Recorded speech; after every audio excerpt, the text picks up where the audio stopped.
Hello hi എല്ലാവർക്കും ലേണയുടെ പുതിയ വീഡിയോയിലേക്ക് സ്വാഗതം. ഞാൻ ഋതു കൃഷ്ണ. നമ്മളിന്ന് ഡിസ്കസ് ചെയ്യാൻ പോകുന്നത് കറണ്ട് അഫയേഴ്സ് ആണ്. ജൂലൈ മാസത്തിലെ അവസാനത്തെ ആഴ്ചയിലെ കറണ്ട് അഫയേഴ്സ് ആണ് നമ്മളിന്ന് ഡിസ്കസ് ചെയ്യാൻ പോകുന്നത്. അതായത് ജൂലൈ 22 തൊട്ട് 31 വരെയുള്ള കാര്യങ്ങളാണ് നമ്മളിന്ന് പറയാൻ പോകുന്നത്. ജൂലൈ മാസത്തിലെ ആദ്യത്തെ ആഴ്ചയിലെ കറണ്ട് അഫയേഴ്സും രണ്ടാമത്തെ ആഴ്ചയിലെ കാര്യങ്ങളും അതുപോലെ തന്നെ മൂന്നാമത്തെ ആഴ്ചയിലെ കാര്യങ്ങളും നമ്മൾ ഓൾറെഡി ഡിസ്കസ് ചെയ്ത് കഴിഞ്ഞായിരുന്നു. നമ്മൾ അവസാനത്തെ ആഴ്ചയിലെ കാര്യങ്ങളാണ് നമ്മൾ പറയാൻ പോകുന്നത്. ഓക്കെ, അപ്പോൾ നമുക്ക് സമയം ഒട്ടും കളയാനില്ല, വേഗം നമുക്ക് നമ്മുടെ വീഡിയോയിലേക്ക് കിടക്കാം. അതിലെ ആദ്യത്തെ ചോദ്യം ഇതാണ്: which is A country ranked first in the world in terms of gender equality? അതായത് സ്ത്രീ പുരുഷ സമത്വത്തിൽ ലോകത്ത് ഒന്നാമതെത്തിയ രാജ്യം ഏതാണ്? ആ രാജ്യം തന്നെയാണ് കുറേ കാലങ്ങളായിട്ട് ഒന്നാമത് ആ രാജ്യം തന്നെയാണ് കേട്ടോ.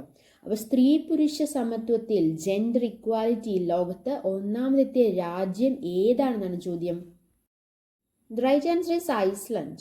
സ്ത്രീ പുരുഷ സമത്വത്തിൽ ലോകത്ത് ഒന്നാമതെത്തി തുടർച്ചയായിട്ട് എത്ര വർഷം എന്നറിയോ? 15ാം വർഷവും തുടർച്ചയായിട്ട് ഒന്നാമതെത്തുന്ന രാജ്യമാണ് ഐസ്ലൻഡ്. അപ്പോൾ ഐസ്ലൻഡ് നമുക്ക് വിമൻ ലാൻഡ് എന്നൊക്കെ നമുക്ക് വേണമെങ്കിൽ പറയാം അല്ലേ. കാര്യം ജെൻഡർ ഇക്വാലിറ്റിയിൽ അല്ലെങ്കിൽ സ്ത്രീ പുരുഷ സമത്വത്തിൽ ലോകത്ത് ഒന്നാമത് 15ാം തവണയും അടുപ്പിച്ച് 15ാം തവണയും ലോകത്ത് ഒന്നാമതെത്തിയ രാജ്യമാണ് ഐസ്ലൻഡ്. ലോകത്തെ ഏറ്റവും ഉയർന്ന സ്ത്രീ പുരുഷ സമത്വം നിലനിൽക്കുന്ന രാജ്യമെന്ന ഖ്യാതിയും ഐസ്ലൻഡ് തന്നെയാണ്.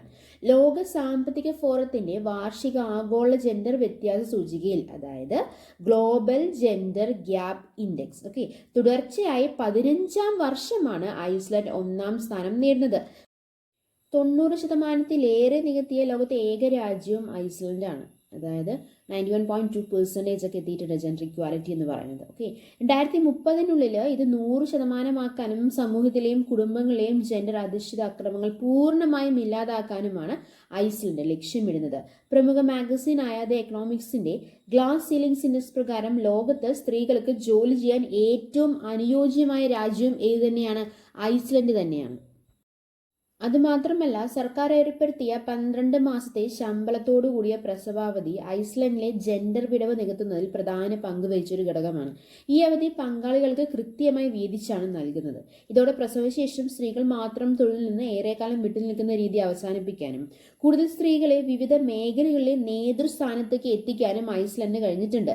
രാജ്യത്തെ ലിസ്റ്റഡ് കമ്പനികളുടെ ബോർഡ് ഓഫ് ഡയറക്ടർമാരിൽ 40% സ്ത്രീകൾ വേണമെന്ന വ്യവസ്ഥ കൊണ്ടുവന്നാണ് മറ്റൊരു ശ്രദ്ധേയമായ ഒരു നയം. ലോകത്ത് ആദ്യമായി വോട്ടെടുപ്പിലൂടെ വനിതാ പ്രസിഡന്റ് തെരഞ്ഞെടുത്ത രാജ്യവും ഏത് തന്നെയാണ്? ഐസ്ലൻഡ് തന്നെയാണ്. എന്താണ്? ലോകത്ത് ആദ്യമായി വോട്ടെടുപ്പിലൂടെ വനിതാ പ്രസിഡന്റിനെ തെരഞ്ഞെടുത്ത രാജ്യവും ഏത് തന്നെയാണ്? ഐസ്ലൻഡ് തന്നെയാണ്. 1980 വിക്സിറ്റ് ഫിൽബഗട്ടറിലാണ് പ്രഥമ വനിതാ പ്രസിഡന്റ് ആയത്. സ്ത്രീ പുരുഷ സമത്വത്തിൽ ആ ഇൻഡെക്സിലെ ആദ്യ 10 സ്ഥാനങ്ങൾ രാജ്യങ്ങൾ ഏതൊക്കെയാണെന്ന് ചോദിച്ചു കഴിഞ്ഞാൽ ഐസ്ലൻഡ്, രണ്ടാമത് ഫിൻലൻഡ് ആണ്, മൂന്നാമത് നോർവേ, പിന്നെ New Zealand, Sweden, Nicaragua, Germany, Namibia, Ireland, Spain. ഐസ്ലൻഡിന്റെ വേറെ പ്രത്യേകത നമുക്ക് നോക്കാം. വടക്കൻ യൂറോപ്പിൽ അറ്റ്ലാന്റിക് സമുദ്രത്തിൽ സ്ഥിതി ചെയ്യുന്ന ദ്വീപ് രാഷ്ട്രമാണ് Iceland. Finland, Denmark, Norway, Sweden എന്നിവയടങ്ങിയ നോർഡിക് രാഷ്ട്രങ്ങളിൽ ഒന്നാണ് ഐസ്ലൻഡ്. റെയ്ക്ജാവിക്കാണ് തലസ്ഥാനം. ജനസംഖ്യ 3.82 ലക്ഷമാണ്. പുരുഷന്മാരുടെ ആയുർദൈർഘ്യം 80ഉം സ്ത്രീകളുടേത് 84 എന്നിങ്ങനെയാണ്. ഹല തോമസ് ഡോട്ടറാണ് രാജ്യത്തിന്റെ പ്രസിഡന്റ്. കാലാവസ്ഥാ വ്യതിയാനം മൂലമുണ്ടാകുന്ന പരിസ്ഥിതി നാശവും അത് ചെറുക്കേണ്ടതിനെയും സംബന്ധിച്ച് വ്യക്തമായ നിലപാടെടുത്തിട്ടുള്ള പരിസ്ഥിതി പ്രവർത്തക കൂടിയാണ് ആര്? നമ്മുടെ പ്രസിഡന്റ് ഹല. പുനരുപയോഗ ഊർജ്ജ ഉപയോഗത്തിൽ ആഗോള മാതൃകയായ ഐസ്ലൻഡ് രാജ്യത്തിന് ആവശ്യമായ മുഴുവൻ വൈദ്യുതിയും ജിയോ തെർമൽ മാർഗം എന്ന് പറയുന്നത് എന്താണ്? ഭൂമിക്കടിയിലെ താപം ഉപയോഗിച്ചുകൊണ്ടുള്ള വൈദ്യുതി ഉൽപ്പാദനത്തിന് നമ്മൾ എന്തെന്ന് പറയുന്നത്? ജിയോ തെർമൽ മാർഗം എന്ന് പറയുന്നത്, അല്ലെങ്കിൽ ജലവൈദ്യുത പദ്ധതികളിലൂടെയാണ് ഉൽപ്പാദിപ്പിക്കുന്നത്.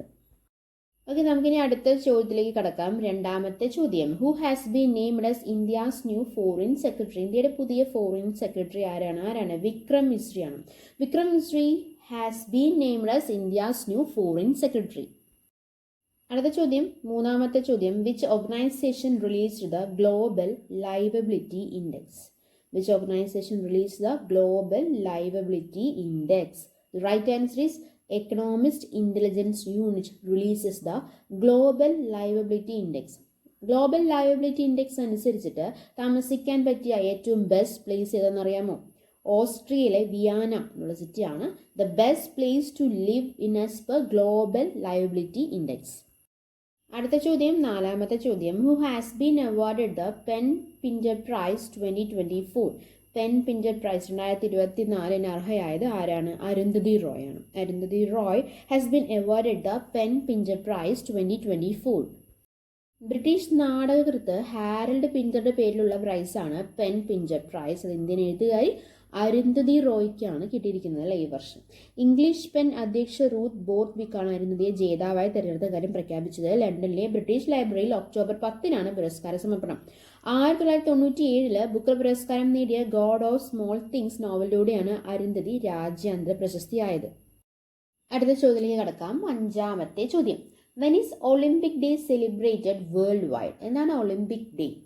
ഈ മാസമല്ല, പക്ഷേ ഒളിമ്പിക്സ് നടക്കുന്ന കാരണം പറഞ്ഞേ ഉള്ളൂ. ഒളിമ്പിക് ഡേ സെലിബ്രേറ്റ് ചെയ്യുന്നത് ഏത് ദിവസമാണ്? ജൂൺ 23 ഒളിമ്പിക് ഡേ സെലിബ്രേറ്റ് ചെയ്യുന്നത്. അതിൻ്റെ തീം എന്താണ്? ഇന്റർനാഷണൽ ഒളിമ്പിക്സ് ഡേ 2024 തീം എന്താണ്? ലെറ്റ്സ് മൂവ് ആൻഡ് സെലിബ്രേറ്റ് എന്നാണ് അല്ലേ. അപ്പോൾ ഒളിമ്പിക് ഡേ എന്നാണ് ജൂൺ 23 അതിൻ്റെ തീം എന്താണ്? Let's move and celebrate. അടുത്ത ചോദ്യം, ആറാമത്തെ ചോദ്യം. Who is appointed as the new chairman of SBI? SBIയുടെ പുതിയ ചെയർമാൻ ആരാണ്?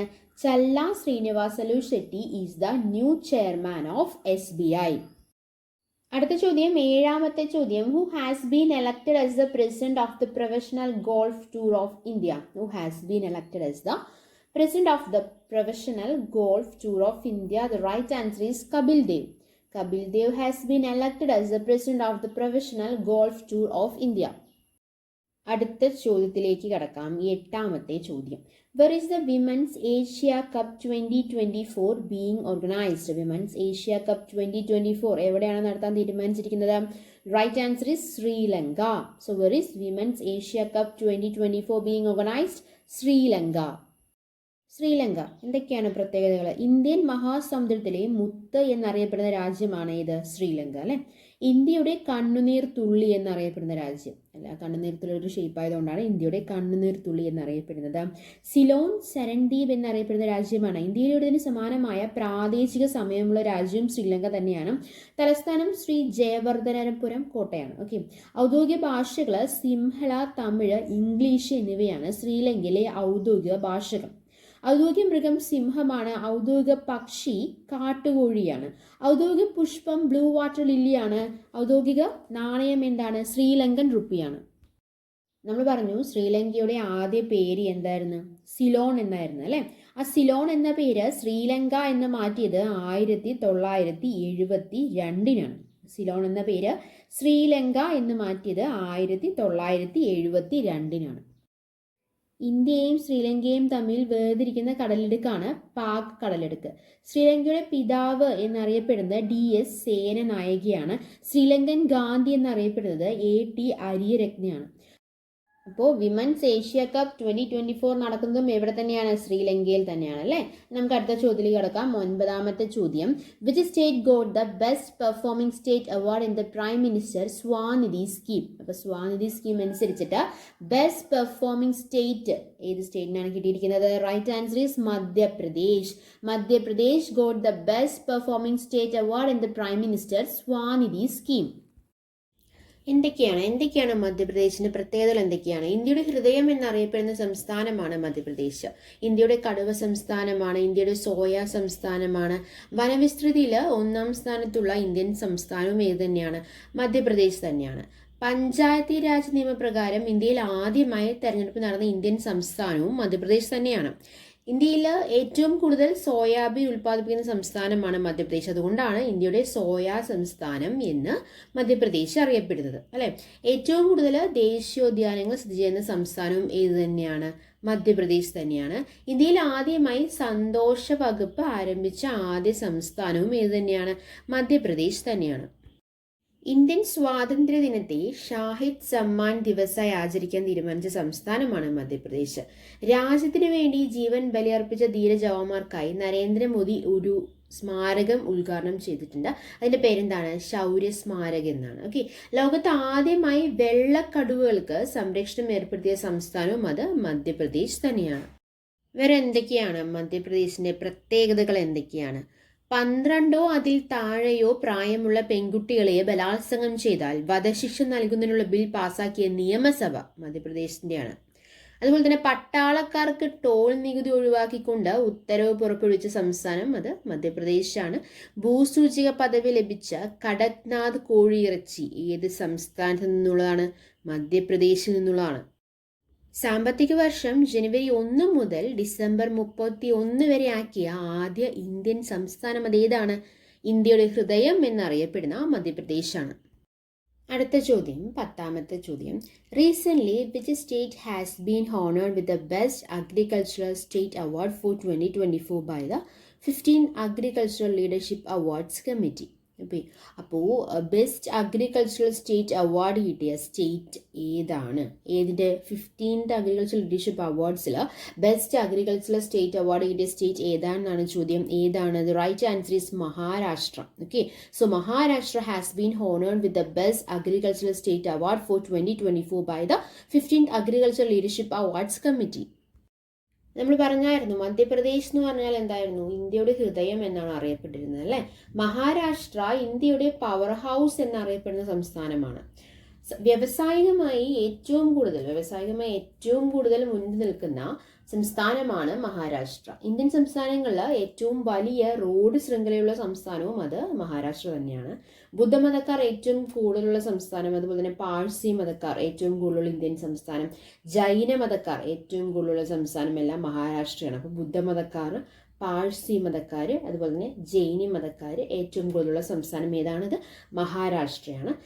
സംസ്ഥാന അസംബ്ലി ഹാളിൽ മൊബൈൽ ഫോൺ നിരോധിച്ച ആദ്യ സംസ്ഥാനം അത് മഹാരാഷ്ട്രയാണ്. ഇന്ത്യയിൽ ആദ്യമായി ഔദ്യോഗിക ചിത്രശലഭത്തെ പ്രഖ്യാപിച്ച സംസ്ഥാനമാണ് മഹാരാഷ്ട്ര. ഔദ്യോഗിക ചിത്രശലഭം ഏതാണ്? ബ്ലൂ മോർമോൺ ആണ്. ഓക്കെ, നിലവിൽ വന്ന വർഷം 1960 മെയ് 1. മഹാരാഷ്ട്ര നിലവിൽ വന്ന വർഷം 1960 മെയ് 1. തലസ്ഥാനം മുംബൈ ആണ്. സംസ്ഥാന മൃഗം ഇന്ത്യൻ ജയന്റ് സ്ക്വാറലാണ്. സംസ്ഥാന പക്ഷി yellow footed green pigeon. Okay, yellow footed green pigeon ആണ് അവിടുത്തെ സംസ്ഥാന പക്ഷി. സംസ്ഥാന പുഷ്പം ജരുൾ ആണ്. ഔദ്യോഗിക ചിത്രശലഭം ഉണ്ട് അല്ലേ, ഏതാണ്? ബ്ലൂ മോർമോൺ ആണ്. മഹാരാഷ്ട്രയുടെ ബാക്കി പ്രത്യേകതകൾ എന്തൊക്കെയാണ്? ഏറ്റവും കൂടുതൽ വന്യജീവി സങ്കേതങ്ങളുള്ള സംസ്ഥാനമാണ്. കൂടുതൽ വൈദ്യുതി ഉൽപ്പാദിപ്പിക്കുന്ന സംസ്ഥാനമാണ്. കൂടുതൽ നഗരവാസികളുള്ള സംസ്ഥാനമാണ്. അൽഫോൺസ മാമ്പഴമില്ലേ, അത് ഏറ്റവും കൂടുതൽ ഉൽപ്പാദിപ്പിക്കുന്ന സംസ്ഥാനം അത് മഹാരാഷ്ട്രയാണ്. ആധാർ കാർഡ് ബാങ്കിലൂടെ ബന്ധിപ്പിച്ച് ശമ്പളം നൽകിയ ആദ്യ സംസ്ഥാനം അത് മഹാരാഷ്ട്രയാണ്. പിന്നെ എന്തൊക്കെയാണ്? നിയമസഭയിൽ ഓൺലൈൻ വഴി ചോദ്യങ്ങൾ ഉന്നയിക്കാൻ അവസരം നൽകിയ ആദ്യ സംസ്ഥാനവും അത് മഹാരാഷ്ട്ര തന്നെയാണ്. അടുത്ത ചോദ്യം, 11ാമത്തെ ചോദ്യം. Who become Britain's first woman finance minister recently? ബ്രിട്ടൻ്റെ ആദ്യത്തെ വനിതാ ഫിനാൻസ് മിനിസ്റ്റർ ആരാണെന്നാണ് ചോദ്യം. ആരാണ്? Rachel Reeves. Rachel Reeves is the Britain's first woman finance minister. അടുത്ത ചോദ്യം, 12ാമത്തെ ചോദ്യം.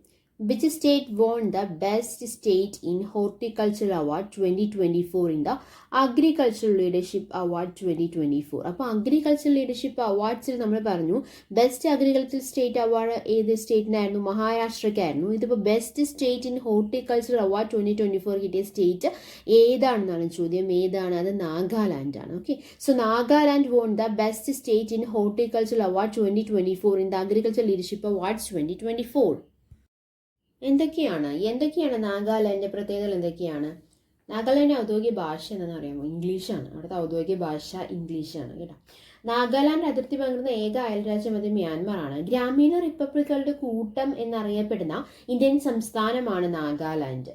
Falcon capital of the world എന്ന് വിശേഷിപ്പിക്കുന്ന സംസ്ഥാനവും അത് നാഗാലാൻഡ് തന്നെയാണ്. അപ്പോൾ നാഗാലാൻഡിലെ ഔദ്യോഗിക ഭാഷ ഏതാണെന്ന് നമ്മൾ പറഞ്ഞത് ഇംഗ്ലീഷാണ്. അവിടുത്തെ ഔദ്യോഗിക ഭാഷ ഇംഗ്ലീഷാണ്. നാഗാലാൻഡ് അതിർത്തി പങ്കിടുന്ന ഏക അയൽരാജ്യം ഏതാണ്? മ്യാൻമറാണ് അല്ലേ. നിലവിൽ വന്നത് 1963 ഡിസംബർ 1. തലസ്ഥാനം കൊഹിമയാണ്. അവിടുത്തെ മൃഗം കാള. എൻ്റെ പേര് മിഥുൻ എന്നാണ്. മിഥുൻ എന്നറിയപ്പെടുന്ന കാളയാണ് അവിടുത്തെ മൃഗം എന്ന് പറയുന്നത്. ലോക്സഭാ സീറ്റ് ഒരെണ്ണേ ഉള്ളൂ. രാജ്യസഭ സീറ്റും ഏതാണ്? ഒന്ന് തന്നെയുള്ളൂ. ഫെസ്റ്റിവൽ ഓഫ് ഫെസ്റ്റിവൽ എന്നറിയപ്പെടുന്ന ഹോൺബിൽ ഫെസ്റ്റിവൽ നാഗാലാൻഡിൻ്റെ പ്രധാന ആഘോഷമാണ്. വേഴാമ്പൽ ഫെസ്റ്റിവൽ അല്ലെങ്കിൽ ഹോൺബിൽ ഫെസ്റ്റിവൽ നാഗാലാൻഡിൻ്റെ പ്രധാന ആഘോഷമാണ്. അടുത്ത ചോദ്യം, 13ാമത്തെ ചോദ്യം. Who will be India's flag bearers at the Paris Olympics opening ceremony? അപ്പോൾ ഇന്ത്യയുടെ പതാക ഏന്തിയവർ, പാരീസ് ഒളിമ്പിക്സ് ഓപ്പണിംഗ് സെറിമണിയിൽ ഇന്ത്യയുടെ പതാക ഏന്തിയവർ ആരൊക്കെയാണെന്നാണ് ചോദ്യം. ആരൊക്കെയാണ്? PV Sindhu and Achanta Sharath Kamal are the flag bearers at the Paris Olympics opening ceremony. അടുത്ത ചോദ്യത്തിലേക്ക് കിടക്കാം അല്ലേ. 14ാമത്തെ ചോദ്യം. Who is the new president of Iran? ഇറാനിലെ പുതിയ പ്രസിഡന്റ് ആരാണ്? Pezeshkian is the new president of Iran. ഇറാന്റെ പുതിയ പ്രസിഡന്റായിട്ട് മസൂദ് പെസസ്കിയാനാണ് തിരഞ്ഞെടുക്കപ്പെട്ടിട്ടുള്ളത്. റിഫോമിസ്റ്റ് സ്ഥാനാർത്ഥിയായിരുന്നു മസൂദ് പെസസ്കിയാൻ. അദ്ദേഹം ഒരു ഹൃദയ ശസ്ത്രക്രിയ വിദഗ്ധനും ദീർഘകാലമായി MP-യുമാണ്. പ്രസിഡന്റായിരുന്ന ഇബ്രാഹിം റൌസി ഹെലികോപ്റ്റർ അപകടത്തിൽ മരിച്ച സാഹചര്യത്തിലാണ് തെരഞ്ഞെടുപ്പ് വേണ്ടി വന്നത്. 1979 ഇസ്ലാമിക വിപ്ലവത്തിന് ശേഷം ഇറാന്റെ ചരിത്രത്തിലെ ഏറ്റവും താഴ്ന്ന വോട്ടിംഗ് ശതമാനമാണ് പ്രസിഡന്റ് തെരഞ്ഞെടുപ്പിൽ രേഖപ്പെടുത്തിയത്. അടുത്ത ചോദ്യം 15ാമത്തെ ചോദ്യം. Who is the top player in the ICC world ranking of all rounders? ഓൾറൗണ്ടർമാരുടെ ICC ലോക റാങ്കിങ്ങിൽ ഇന്ത്യയുടെ ടോപ്പ് പ്ലെയർ ആരാണെന്നാണ് ചോദ്യം. ICC വേൾഡ് റാങ്കിൽ ടോപ്പ് പ്ലെയർ ആരാണ്? ഹാർദിക് പാണ്ഡ്യയാണ്. 2020 ലോകകപ്പിലെ മികച്ച പ്രകടനത്തോടെയാണ് ഓൾറൗണ്ടർമാരുടെ ICC ലോക റാങ്കിങ്ങിൽ ഇന്ത്യയുടെ ഹാർദിക് പാണ്ഡ്യ ഒന്നാമതെത്തിയത്. ആദ്യമായാണ് ഒരു ഇന്ത്യൻ താരം 2020 ഓൾറൗണ്ടർമാരുടെ റാങ്കിങ്ങിൽ ഒന്നാം സ്ഥാനം നേടുന്നത്. ലോകകപ്പിൽ 144 റൺസും 11 വിക്കറ്റും നേടിയ ഹാർദിക്കിന്റെ ഓൾറൗണ്ട് പ്രകടനം ഇന്ത്യയുടെ കിരീട നേട്ടത്തിൽ നിർണായകമായിരുന്നു. ബാറ്റർമാരിൽ ഡ്രാവിഡ് ഹെഡും ബോളിംഗിൽ ആദിൽ റഷീദുമാണ് ഒന്നാമത്. ക്രിക്കറ്റിന്റെ കാര്യം പറയുമ്പോൾ വനിതാ ടെസ്റ്റ് ക്രിക്കറ്റ് എടുക്കുകയാണെങ്കിൽ വനിതാ ടെസ്റ്റ് ക്രിക്കറ്റ് ചരിത്രത്തിൽ ഏറ്റവും ഉയർന്ന സ്കോർ എന്ന റെക്കോർഡ് ഇന്ത്യ സ്വന്തമാക്കിയിട്ടുണ്ട്. ചെന്നൈയിൽ ദക്ഷിണാഫ്രിക്കയ്ക്കെതിരായ വനിതാ ടെസ്റ്റിൽ 6 വിക്കറ്റിന് 603 റൺസ് എടുത്ത് ഇന്നിംഗ്സ് ഡിക്ലെയർ ചെയ്തതോടെയാണ് റെക്കോർഡ് ഇന്ത്യയുടെ പേരിലായത്. ഈ വർഷം ആദ്യം ദക്ഷിണാഫ്രിക്കയ്ക്കെതിരെ നടന്ന ഓസ്ട്രേലിയ നേടിയ 575 റൺസായിരുന്നു ഇതുവരെയുള്ള ഉയർന്ന സ്കോർ. അതാണ് ഇന്ത്യ മറികടന്നത്. 603 റൺസാണ് ഇന്ത്യ എടുത്തത്. അടുത്ത ചോദ്യം 16ാമത്തെ ചോദ്യം. Which day is considered to be the hottest day on earth? അതായത് 84 വർഷത്തിനിടെ ഭൂമിയിലെ ഏറ്റവും ചൂടേറിയ ദിനം, നമ്മൾ ചൂടേറിയ മാസം ജൂൺ ആണെന്ന് പറഞ്ഞു, എന്നാൽ ചൂടേറിയ ദിനം ഏതാണെന്നാണ് ചോദ്യം. ജൂലൈ 22 കഴിഞ്ഞ ജൂലൈ 22 ഏറ്റവും ചൂട് കൂടിയ ദിനമായിട്ട്, ഭൂമിയിലെ ഏറ്റവും ചൂട് കൂടിയ ദിനമായിട്ട് കണക്കാക്കപ്പെടുന്നത്. 84 വർഷത്തിനിടെ ഭൂമിയിലെ ഏറ്റവും ചൂടേറിയ ദിനമായിട്ട് ജൂലൈ 22 കണക്കാക്കപ്പെടുന്നത്. ഓരോ മാസവും ചൂടുയർന്ന് ആഗോള താപനില റെക്കോർഡുകൾ തകർന്നടിയുന്നതിനിടെ 84 വർഷത്തിനിടെ ഭൂമി ഏറ്റവും പൊള്ളിച്ച ദിനമായി ജൂലൈ 22 അല്ലെ. 1940 ശേഷം ഏറ്റവും കൂടുതൽ ചൂടനുഭവപ്പെട്ട ദിവസമായിരുന്നു ജൂലൈ 22. തൊട്ട് തലേന്ന് ഞായറാഴ്ച രേഖപ്പെടുത്തിയ 17.09 ഡിഗ്രി സെൽഷ്യസ് താപനില റെക്കോർഡ് 24 മണിക്കൂറിനുള്ളിൽ ആവിയാക്കിയതാണ് തിങ്കളാഴ്ചത്തെ ആഗോള ശരാശരി 17.5 ഡിഗ്രി സെൽഷ്യസ് എന്ന റെക്കോർഡിലെത്തിയത്.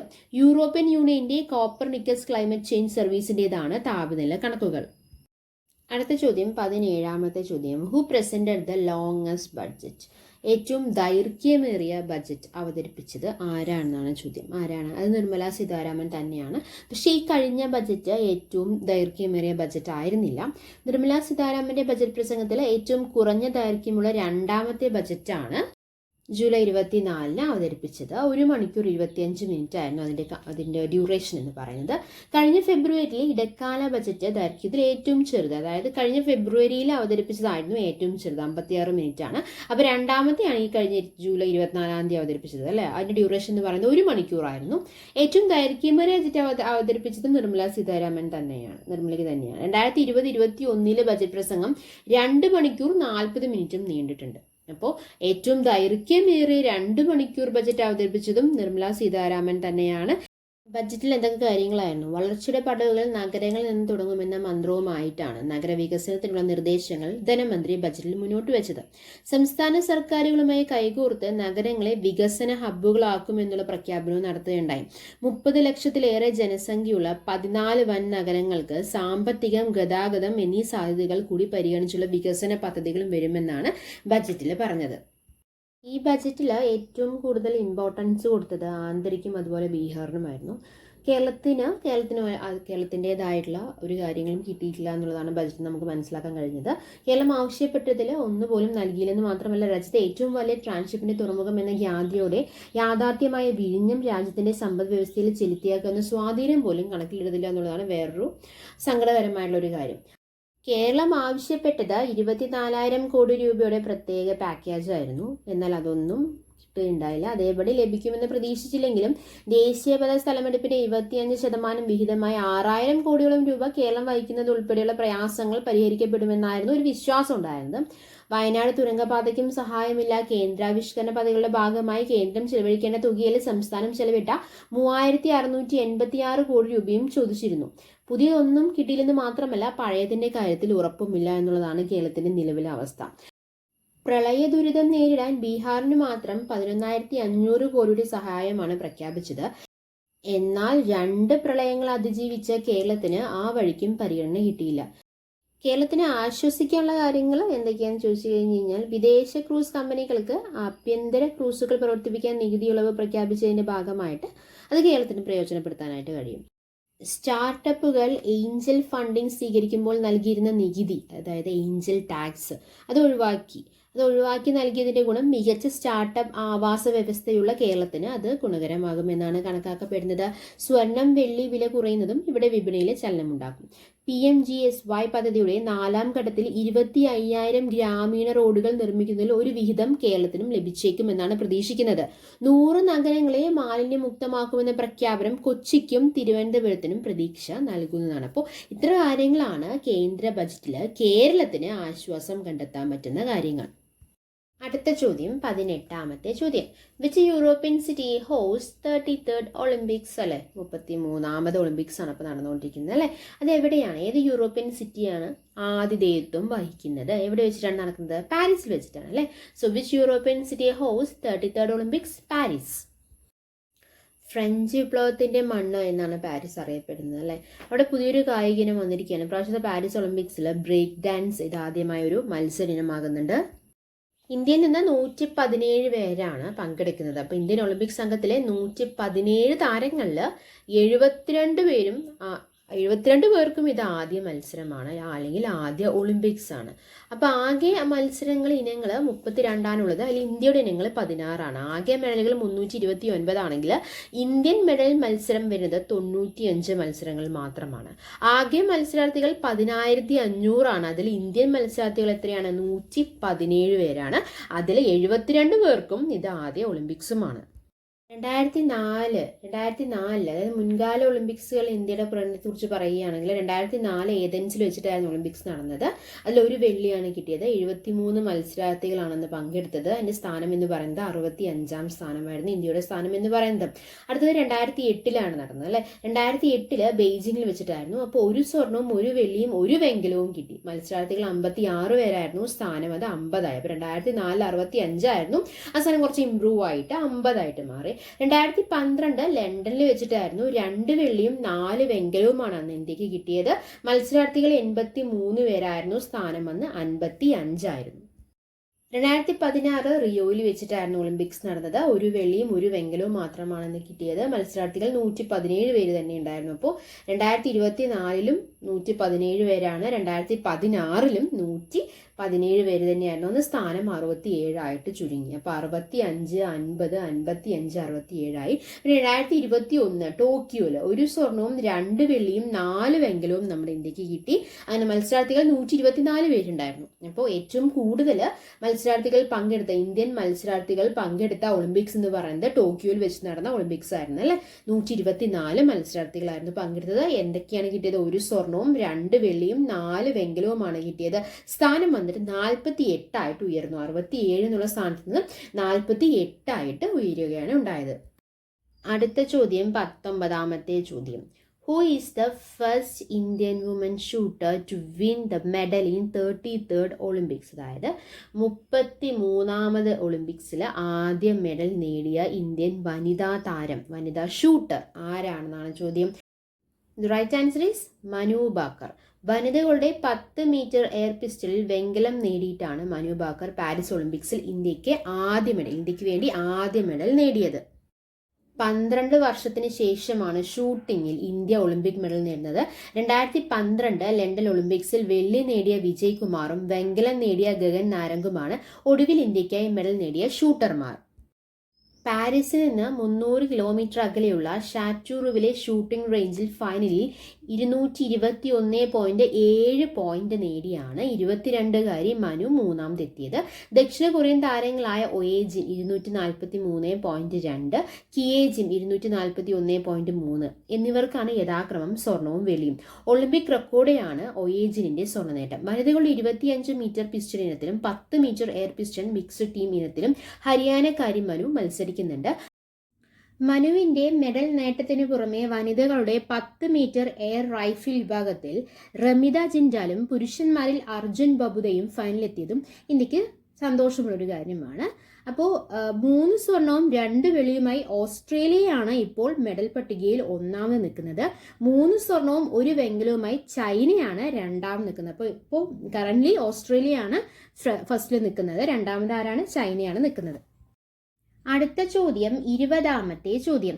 Who is the first basketball player to compete in 6 Olympics? അതായത് കണ്ടിന്യൂസ് ആയിട്ട് 6 ഒളിമ്പിക്സുകളിൽ മത്സരിക്കുന്ന ആദ്യ ബാസ്കറ്റ്ബോൾ താരം ആരാണ്? Who is the first basketball player to compete in 6 Olympics? Right answer is Rudy Fernandez. 6 ഒളിമ്പിക്സുകളിൽ മത്സരിക്കുന്ന ആദ്യ ബാസ്കറ്റ്ബോൾ താരമാണ് സ്പെയിനിന്റെ റൂഡി ഫെർണാണ്ടസ്. ഓക്കെ, അപ്പം നമ്മൾ ജൂലൈ മാസത്തിലെ അവസാനത്തെ ആഴ്ചയിലെ കാര്യങ്ങളാണ് നമ്മൾ ഇന്ന് ഡിസ്കസ് ചെയ്തത്. ജൂലൈ 22 തൊട്ട് 31 വരെയുള്ള കാര്യങ്ങൾ നമ്മൾ പറഞ്ഞു. അതിൽ എന്തൊക്കെ കാര്യങ്ങളാണ് നമ്മൾ പറഞ്ഞത്? സ്ത്രീ പുരുഷ സമത്വത്തിൽ ലോകത്ത് ഒന്നാമതെത്തിയ രാജ്യം ഏതാണ്? ജെൻഡർ ഇക്വാലിറ്റിയിൽ ലോകത്ത് ഒന്നാമതെത്തിയ രാജ്യം ഐസ്ലൻഡാണ് നമ്മൾ പറഞ്ഞു. ഇന്ത്യയുടെ പുതിയ ഫോറിൻ സെക്രട്ടറി ആരാണ്? വിക്രം മിശ്രി ആണെന്ന് പറഞ്ഞു അല്ലേ. ഏത് ഓർഗനൈസേഷനാണ് ഗ്ലോബൽ ലിവബിലിറ്റി ഇൻഡെക്സ് പുറത്തിറക്കിയത്? എക്കണോമിസ്റ്റ് ഇന്റലിജൻസ് യൂണിറ്റ് ആണ്. അതിന് ആ എക്കണോമിക് ഇന്റലിജൻസ് യൂണിറ്റിന്റെ കണക്കെടുപ്പ് പ്രകാരം ഏറ്റവും ബെസ്റ്റ് പ്ലേസ് താമസിക്കാൻ പറ്റിയ ഏറ്റവും നല്ല സ്ഥലം ഏതാണ്? വിയാന എന്ന് പറഞ്ഞ സിറ്റിയാണ്. അത് എവിടെയാണ്? ഓസ്ട്രിയയിലാണ് അല്ലേ. ആർക്കാണ് പെൻ പിന്റർ പ്രൈസ് 2024 കിട്ടിയത്? അരുന്ധതി റോയ്ക്കാണെന്ന് പറഞ്ഞു. എന്നാണ് ഒളിമ്പിക് ഡേ സെലിബ്രേറ്റ് ചെയ്യുന്നത്? ജൂൺ 23-നാണ്. എന്തായിരുന്നു അതിന്റെ തീം? എന്തായിരുന്നു? ലെറ്റ്സ് മൂവ് ആൻഡ് സെലിബ്രേറ്റ് എന്നായിരുന്നു അതിന്റെ തീം അല്ലേ. ആരാണ് SBIയിലെ പുതിയ ചെയർമാൻ ആരാണ്? ചല്ല ശ്രീനിവാസലു ഷെട്ടിയാണ് അല്ലേ. Who has been elected as the president of the professional golf tour of India? Kapil Dev has been elected as the president of the professional golf tour of India. നമ്മൾ പറഞ്ഞു ലോക സാമ്പത്തിക ഫോറത്തിന്റെ ആഗോള ജെൻഡർ വ്യത്യാസ സൂചികയിൽ, അതായത് ഗ്ലോബൽ ജെൻഡർ ഗ്യാപ്പ് ഇൻഡെക്സ് 1ാം സ്ഥാനം നേടിയ രാജ്യം ഐസ്ലൻഡാണ് നമ്മൾ പറഞ്ഞു. എന്നാൽ അതിൽ ഇന്ത്യയുടെ സ്ഥാനം എത്രയാണ്? ലോക സാമ്പത്തിക ഫോറത്തിന്റെ ആഗോള ജെൻഡർ വ്യത്യാസ സൂചികയിൽ ഇന്ത്യയുടെ സ്ഥാനം എത്രയാണ്? 129ാം സ്ഥാനമാണ്. ഓക്കെ, വിമൻസ് ഏഷ്യ കപ്പ് 2024 എവിടെയാണ് നടക്കുന്നത്? ശ്രീലങ്കയിൽ വെച്ചിട്ടാണ് നടക്കുന്നത് അല്ലെ. വിമൻസ് ഏഷ്യ കപ്പ് 2024 എവിടെയാണ് നടക്കുന്നത്? ശ്രീലങ്കയിൽ വെച്ചിട്ടാണ് നടക്കുന്നത്. ഇന്ത്യയുടെ കണ്ണുനീർ തുള്ളി എന്നറിയപ്പെടുന്ന സിലോൺ എന്നു പേരുള്ള ശ്രീലങ്കയിൽ വെച്ചിട്ടാണ് വിമൻസ് ഏഷ്യ കപ്പ് 2024 നടക്കാൻ പോകുന്നത്. പിന്നെ എന്തൊക്കെയാണ് നമ്മൾ പറഞ്ഞത്? ഏത് സ്റ്റേറ്റിനാണ് ബെസ്റ്റ് പെർഫോമിംഗ് സ്റ്റേറ്റ് അവാർഡ് കിട്ടിയത്? പ്രൈം മിനിസ്റ്ററിന്റെ സ്വാനിധി സ്കീം പ്രകാരം ബെസ്റ്റ് പെർഫോമിംഗ് സ്റ്റേറ്റ് അവാർഡ് കിട്ടിയ സംസ്ഥാനം ഏതാണ്? മധ്യപ്രദേശാണ് അല്ലെ. ഇന്ത്യയുടെ ഹൃദയഭാഗം എന്നറിയപ്പെടുന്ന മധ്യപ്രദേശിനാണ് ബെസ്റ്റ് പെർഫോമിംഗ് സ്റ്റേറ്റ് അവാർഡ് കിട്ടിയിരിക്കുന്നത്. അത് പറഞ്ഞപ്പോഴാണ് വേൾഡ് ക്രാഫ്റ്റ് സിറ്റി അംഗീകാരം ലഭിച്ച ഇന്ത്യയിലെ 4ാമത്തെ നഗരം ഏതാണെന്ന് അറിയാമോ? ശ്രീനഗറാണ്. വേൾഡ് ക്രാഫ്റ്റ് സിറ്റി അംഗീകാരം ലഭിച്ച ഇന്ത്യയിലെ 4ാമത്തെ നഗരം അത് ശ്രീനഗറാണ്. Who is the Britain's first woman finance minister? ആരാണ്? റേച്ചൽ റിവീസ് ആണ് അല്ലെ. അതുപോലെ തന്നെ ഏത് സ്റ്റേറ്റിനാണ് best state in horticulture award 2024 കിട്ടിയിരിക്കുന്നത്? നാഗാലാൻഡിനാണ്. Nagaland won the best state in horticulture award 2024 in the agriculture leadership awards 2024. 33ാമത്തെ ഒളിമ്പിക്സ് നടക്കുന്നത് എവിടെയാണ്? പാരീസിലാണ് അല്ലെ. ഇന്ത്യയുടെ ഫ്ലാഗ് ബിയറേഴ്സ് ആരൊക്കെയായിരുന്നു? PV സിന്ധുവും അതുപോലെ തന്നെ ആരായിരുന്നു? അജന്ത ശരത് കമലായിരുന്നു അല്ലെ. പിന്നെ നമ്മൾ പറഞ്ഞു ഹോർട്ടിക്കൾച്ചർ അവാർഡ് കിട്ടിയത് നാഗാലാൻഡ് എന്ന് പറഞ്ഞു. അതുപോലെ തന്നെ best agricultural state award for 2024 by the 15th agriculture leadership awards committee. ഏത് സ്റ്റേറ്റിനാണ് ബെസ്റ്റ് അഗ്രികൾച്ചറൽ സ്റ്റേറ്റ് അവാർഡ് കിട്ടിയിരിക്കുന്നത്? ഏത് സ്റ്റേറ്റിനാണ്? മഹാരാഷ്ട്രയ്ക്കാണ്. ഓക്കെ, ഇറാന്റെ പുതിയ പ്രസിഡന്റായി തെരഞ്ഞെടുക്കപ്പെട്ട ഹൃദയ ശസ്ത്രക്രിയ വിദഗ്ധൻ ആരാണ്? മസൂദ് പെസസ്കിയാനാണ്. ഓക്കെ, ഇറാന്റെ പുതിയ പ്രസിഡന്റായി തെരഞ്ഞെടുക്കപ്പെട്ട ഹൃദയ ശസ്ത്രക്രിയ വിദഗ്ധൻ ആരാണ്? മസൂദ് പെസസ്കിയാനാണ്. ICC ലോക റാങ്കിങ്ങിൽ 2020 ഓൾറൗണ്ടർമാരുടെ വിഭാഗത്തിൽ 1-ാം സ്ഥാനം നേടുന്ന ആദ്യ ഇന്ത്യൻ താരമാരാണ്? ഹാർദിക് പാണ്ഡ്യയാണ് അല്ലെ. വനിതാ ടെസ്റ്റ് ക്രിക്കറ്റിന് ചരിത്രത്തിലെ ഏറ്റവും ഉയർന്ന സ്കോർ എന്ന റെക്കോർഡ് സ്വന്തമാക്കിയ ടീം ഇന്ത്യയാണ്. 6 വിക്കറ്റിന് 603 റൺസാണ് ഇന്ത്യ നേടിയത്. വനിതാ ടെസ്റ്റ് ക്രിക്കറ്റിൽ ചരിത്രത്തിലെ ഏറ്റവും ഉയർന്ന സ്കോർ എന്ന റെക്കോർഡ് സ്വന്തമാക്കിയ ടീം ഏതാണ്? അത് ഇന്ത്യയാണ്. അങ്ങനെ നമ്മൾ കുറേ കാര്യങ്ങൾ ഡിസ്കസ് ചെയ്തു. എടുത്ത കാര്യങ്ങളെല്ലാം നിങ്ങൾക്ക് വളരെ വ്യക്തമായി മനസ്സിലായെന്ന് പ്രതീക്ഷിക്കുന്നു. മനസ്സിലായിട്ടുണ്ടെങ്കിൽ നമ്മൾ ലേൺ എന്നുള്ള ചാനൽ സബ്സ്ക്രൈബ് ചെയ്യുക, സപ്പോർട്ട് ചെയ്യുക. Thanks for your time. By.